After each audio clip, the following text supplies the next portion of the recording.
संत मत धारा आपकी सेवा में प्रस्तुत।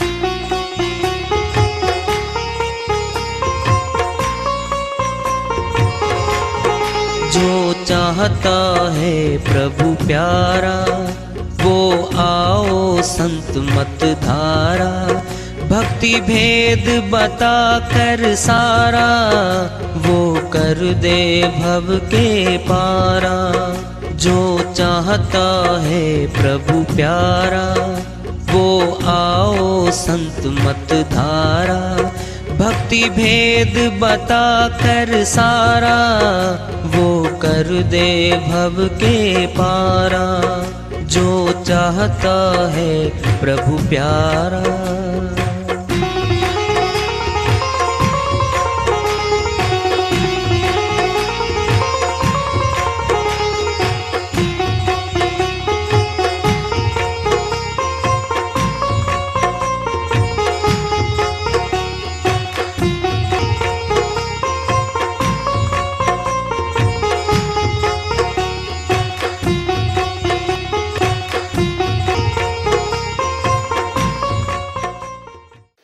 परम पूज्य सदैव स्मरणीय सदगुरु साहिब की जय हो।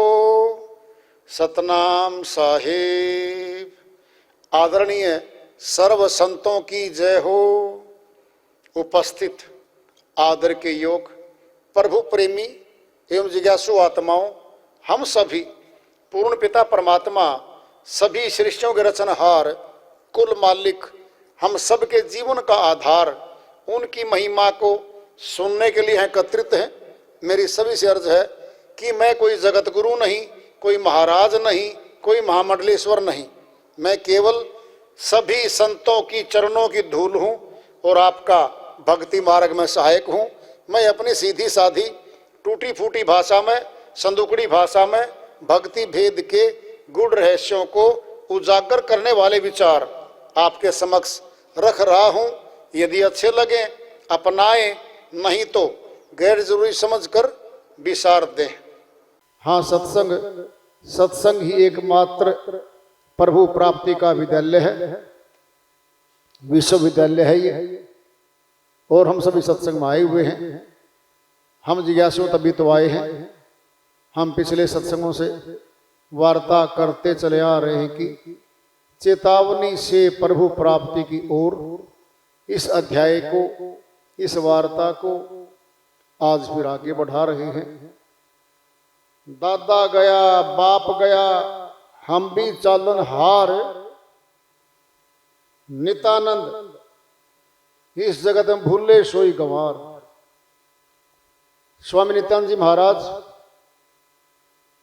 अपनी श्रीवाणी में चेता रहे हैं।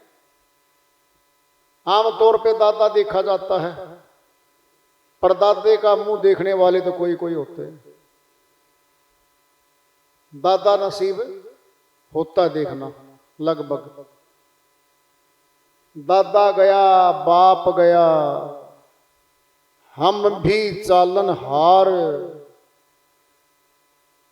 नित्यानंद इस जगत में भूले सोई गंवार। स्वामी नित्यानंद जी महाराज अमरलोक के संत हुए हैं। वो अपनी श्रीवाणी में चेता रहे हैं, जो भूले हुए हैं इस जगत में मौत को, गंवार हैं वो, मूर्ख हैं वो, लापरवाह हैं वो, बेखबर हैं अपनी मौत से। जो मौत को याद करता है, परमात्मा उसको याद पक्का आता है। दृष्टांत पिंड में ले लो, हमारा कोई नजदीकी गुजर जाता है, हम शमशान घाट में जाते हैं और अपनी आंखों से देखते हैं। भिन्न भिन्न रिश्तेदार मित्रगण वहां इकट्ठे होते हैं। जाने वाले के शोक मनाया जा रहा है। वहां पर वैराग्य की बातें चलती हैं।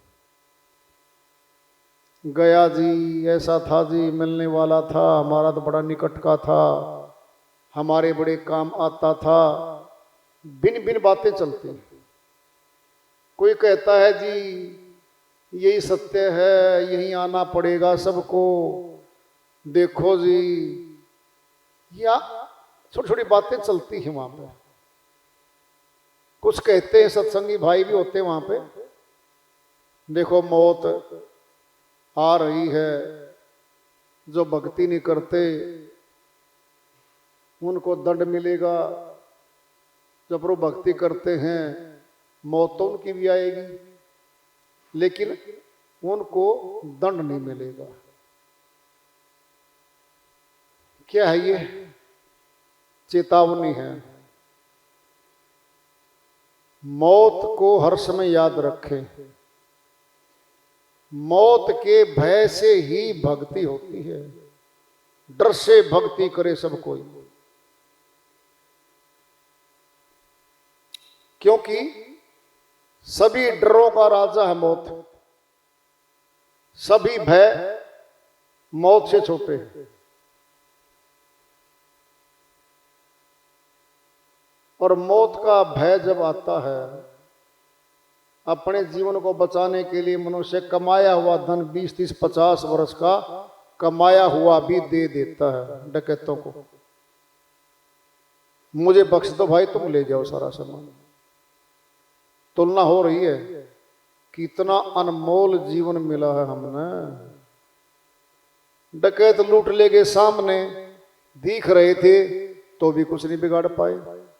फिर अंतकाल में जो डकैत आएंगे, यम के दूत, अंतर तो है, वो बोलने नहीं देंगे। गला बंद, जबान बंद, आंखें बंद, कान बंद, इसको निकाल लेंगे। सूक्ष्म बोलती हैं वो, आत्मा सूक्ष्म है, यम के दूत सूक्ष्म आते हैं, आत्मा को दिखते हैं, इससे बात भी होती है।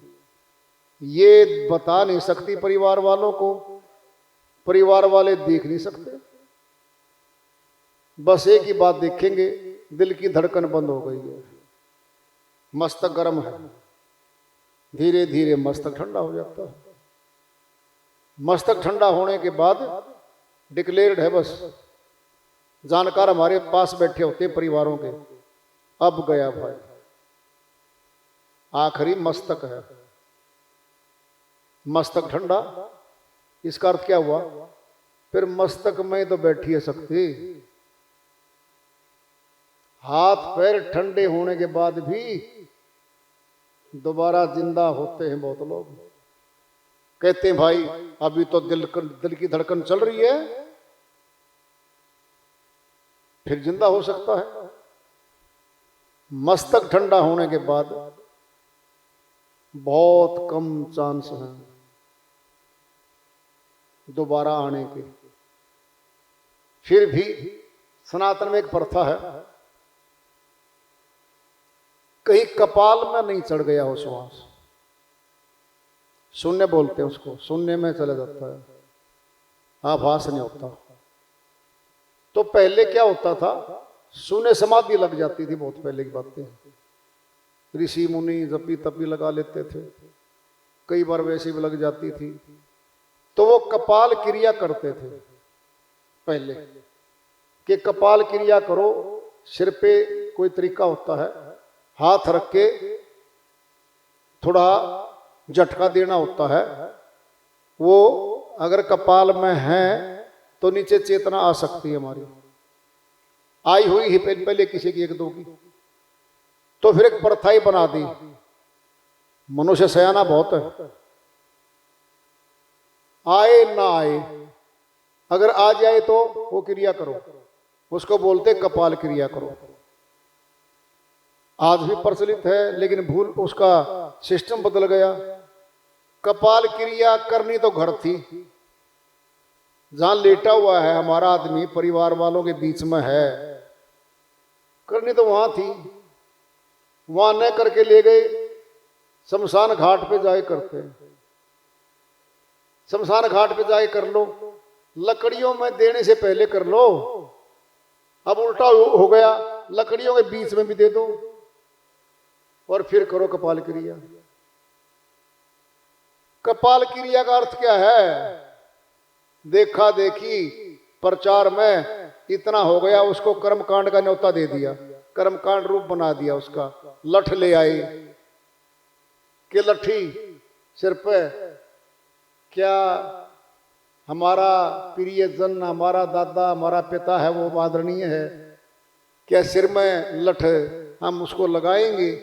क्या यही कपाल क्रिया थी? नहीं, मस्तक में हाथ रख के और दूसरे हाथ से, तरीका है ये, गुप्त बातें हम बता नहीं सकते आपको, क्योंकि यहां भी शून्य समाधि तोड़ी जाती है। अष्टांग योग में शून्य समाधि लग जाती है। मैंने खुद देखा है तोड़ते हुए, महात्मा लोगों को बताते हुए, चिताते हुए। क्यों, जिस लाइन में जाएंगे उसका तो पूरा कोर्स करेंगे भाई हम। तो मैं अष्टांग योग में रहा, वहां शून्य समाधि लगती थी, संतों की, महात्माओं की बताते थे। अगर न टूट पाए तो कैसे तोड़नी है, क्रिया तो वो करनी थी, लेकिन वो तो शमशान घाट में ले उड़े उसको, तो फिर लकड़ियों के बीच में देके कर रहे हैं। पहले करनी होती है वो, कर भी दी लकड़ियों बीच में, फायदा क्या ले रहे उसका, क्या फायदा मिलेगा बताओ? एक रस्म रिवाज बना दी उसकी। ये रस्म रिवाज नहीं थी, हकीकत में था ये, कैसे लाखों में से एक आध जिंदा हुए थे पहले। क्या कर रखा मनुष्य ने? काम आने वाली चीजों को प्रथा बना दी, रस्म बना दी। क्या? पीपल है, पेड़ है, 24 घंटे ऑक्सीजन देता है, रात को भी ऑक्सीजन देता है। मनुष्य ने इसको धर्म से जोड़ दिया कि और तो कोई तरीका नहीं, इसको काटेंगे लोग, हटेंगे भाई, पीपल काटना बुरा है, इसको मत काटो। फिर पूजा करने लग गए कि पूजा कर लो, जिसकी पूजा करेंगे उसको काट ही नहीं सकते। ये मनुष्य स्वभाव में है कि पूजा करो, क्या जल चढ़ाओ, क्या ये मनुष्य बड़ा सयाना है, उसने इसको धर्म से जोड़ दिया। कितने काम आता है, छोटी छोटी बूंदें हल्की हल्की गिरती रहती हैं पीपल के पेड़ से। संतुलित है सारा सिस्टम उसके नीचे। अगर पहले के ऋषि मुनि जब तभी जो होते थे, पीपल के नीचे ही बाहर जा करके अपना स्थान बनाते थे वो, क्योंकि 24 घंटे देता है ऑक्सीजन। तुलसी है, तुलसी के पौधे में सैकड़ों गुण हैं, उसको धर्म से जोड़ दिया। पूजा लगे करने, क्या हो गया? घर में रहेगा,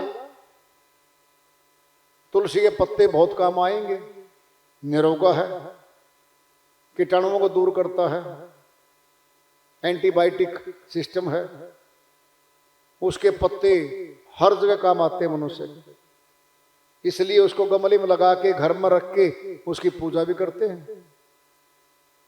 था तो ये सारा का सारा मनुष्य के काम आने की चीजें, और मनुष्य ने धर्म से जोड़ी है ताकि ये चलते रहे, लगातार लंबे समय तक चलती रहे। तो ये जो है हकीकत में तो हमारे ही काम आने की, हमारे लिए लाभ देने की, या हमारे ही काम की वस्तु में रही, और इनको जोड़ दिया कि हम उनका रख रखाव करेंगे, लाभान्वित होंगे। कबीर साहिब की श्रीवाणी आ रही है, भजन के माध्यम से है, उसको लेते हैं। साहिब अपनी श्रीवाणी में फरमाते हैं, निर्गुण नाम निरंजन गाई, निरंजन गाई, निरंजन गाई। निर्गुण नाम निरंजन गाई, निरंजन गाई जी, निरंजन गाई। निर्गुण नाम निरंजन गाई जी निरंजन गाई निर्गुण नाम निरंजन गाई जिन सारी उत्पत्ति बनाई जिन सारी उत्पत्ति बनाई निर्गुण नाम निरंजन गाई निरंजन गाई जी निरंजन गाई निर्गुण से भयो ओंकारा निर्गुण से भयो ओंकारा तासे तीनों गुण विस्तारा तासे तीनों गुण विस्तारा निर्गुण नाम निरंजन गाई निरंजन गाई जी निरंजन गाई निर्गुण नाम निरंजन गाई निर्गुण से मन भयो पर चंडा निर्गुण से मन भयो पर चंडा ताको वास सकल बैर मंडा ताको वास सकल भर मंडा निर्गुण नाम निरंजन गाई निरंजन गाई जी निरंजन गाई निर्गुण नाम निरंजन गाई ताके अंश सकल अवतारा ताके अंश सकल अवतारा राम कृष्ण तामे सरदारा राम कृष्ण तामे सरदारा निर्गुण नाम निरंजन गाई निरंजन गाई जी निरंजन गाई निर्गुण नाम निरंजन गाई निरंजन गाई जी निरंजन गाई निर्गुण नाम निरंजन गाई मन का बोध करे जो कोई मन का बोध करे जो कोई मन पहुँचावे पहुँचे सोई मन पहुँचावे पहुँचे सोई निर्गुण नाम निरंजन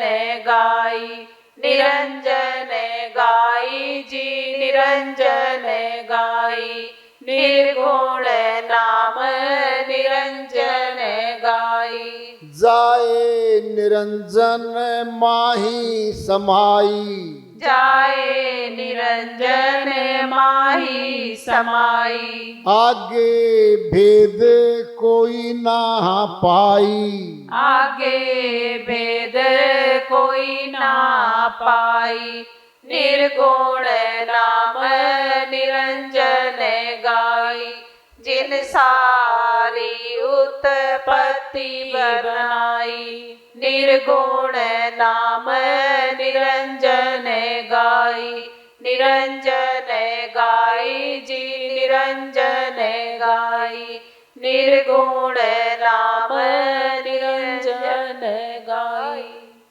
शायर की श्रीवाणी आई है, बहुत ऊंची है भाई।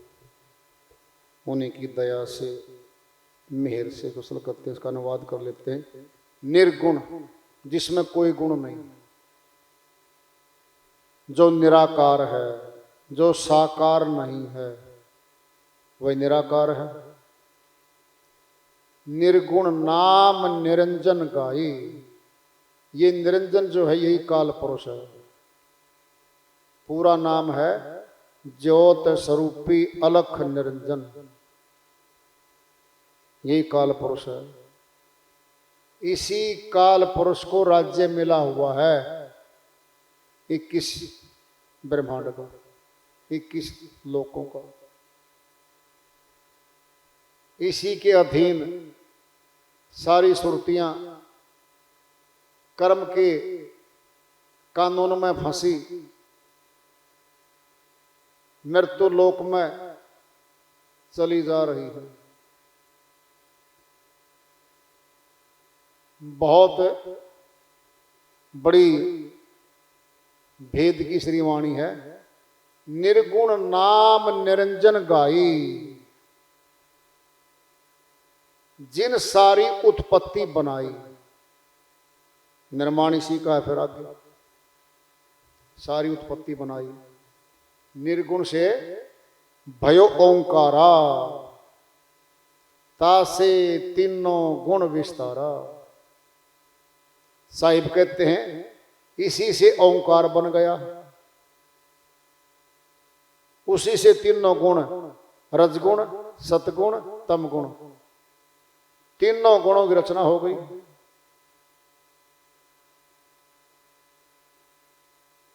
निर्गुण से मन भयो प्रचंडा,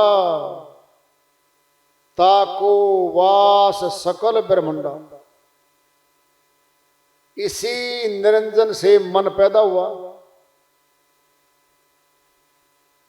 जिसका वास सकल ब्रह्मंडा, सारे ब्रह्मांडों में मन का वास है। ताके अंश सकल अवतारा, इसी मन के सारे अवतार आए। सनातन में 10 अवतारों का जिक्र है। मत्स्यप अवतार, कच्छप अवतार, वराह अवतार, वामन अवतार, श्री रामचंद्र जी महाराज का अवतार हुआ, श्री कृष्ण भगवान का अवतार हुआ, परशुराम जी अवतार रूप में आए, महात्मा बुद्ध भी अवतार रूप में आए, और जो कनिंग अवतार आएगा वो भी इसी में आएगा। राम कृष्णता में सरदारा, 10 अवतारों में जो मुख्य अवतार हैं श्री राम और श्री कृष्ण भगवान, ये बड़े अवतार हैं जिनका लंबा चौड़ा योगदान है और खूब कथाएं बहुत दूर तक प्रभाव डालने वाला साहित्य बना। इन्होंने शक्तियां दिखाई, शक्तियों का पूरा परिचय दिया, और मुख्य तौर पे 2 ही हैं। श्री रामायण आती है, श्री गीता ऊंचा शास्त्र है सनातन का, दोनों ग्रंथ हैं। इन दोनों ग्रंथों में ही नाम की महिमा है, कर्म का ब्यौरा दिया गया है, ज्ञान चर्चा है, सांख्य योग भी है, भक्ति योग भी है, परमार्थी कर्म है, इन्हीं के अंदर संजोए हुए हैं। राम कृष्णता में सरदारा, मन का बोध करे जो हो कोई, मन पहुंचावे पहुंचे सोई। अब मन का बोध सुन लो भाई, दूर तक फैला हुआ है। सूरत शब्द योग को छोड़कर सारा कारोबार मन का है। बाहरी कर्मकांड जितने भी हैं ये मन के क्रियाकलाप हैं, इनकी उत्पत्ति मन ने कर रखी है। मन कल्पित देवी देवताओं में लोगों को फंसाया गया है, सत्य मार्ग से वंचित कर दिया गया है कि सत्य मार्ग पे मनुष्य तन में आयु जीवात्मा ना चले, उनको रोक दिया जाए। पत्थरों की, पानी की पूजा पद्धति चलाई गई, जीवों को वहां रोक दिया जाए, सत्य भक्ति ना कर पाए, सरगुण भक्ति में रोक दिया गया। जो उससे आगे निकलेंगे वो ज्ञानी जन होंगे, ज्यादा पढ़े लिखे होंगे, शास्त्रों को, धर्म ग्रंथों को पढ़ेंगे। उनमें सबसे ऊंचा अष्टांग योग दे दिया। यम, नियम, आसन, प्राणायाम, प्रत्याहार, धारणा, ध्यान और समाधि, ये 8 अंग हैं। आखिरी समाधि है, सुने समाधि है। इनके करने से क्या मिलेगा? शक्तियां आने लगेंगी, रिधियां, सीधियां, निधियां आने लग जाएंगी। सभी सिद्धि निधि क्या है? माया। क्या माया? अष्टांग योगी के पास जब धन आ जाएगा, सिद्धियों का, निधियों का, तो लोग उसके चरणों मत्था टिकाएंगे और उससे मांग करेंगे। वो जाएंगे, जी मेरे पुत्र नहीं पैदा होता जी, वो जो है बोलेगा वचन से, जाओ जरूर पुत्र पैदा होगा, होगा, हो जाएगा। पुत्र माया का अंग ही है, मालिक नहीं मिल रहा। कोई निर्धन जाएगा गरीब, जी मेरे को धन दे दो, धन मिलेगा, धन माया है। जी मेरी फैक्ट्री नहीं चल रही, मेरी फैक्ट्री चलवा दो, देगा वो, देगा, फैक्ट्री भी चलेगी। जी राज सत्ता में हिस्सा चाहिए मुझे, तो योग बना दो कुछ राजयोग का, दे दिया, राजयोग बना दिया। फिर माया ही तो आई। बात क्या है? अष्टांग योगियों के पास माया रूप बदल के आ रही है, मालिक नहीं आ रहा है। जो देंगे जगत का देंगे वो, हम खुश होंगे, उनकी जय जयकार करेंगे। जब उनकी वाणी, उनका शब्द फलीभूत होने लगेगा तो लोग मत्था टिकाएंगे चरणों में और जय जयकार होगी। तो फिर मान बढ़ाई आएगी, अहंकार भी आएगा। इनमें उन ऋषि मुनियों को रोक लेगा वो।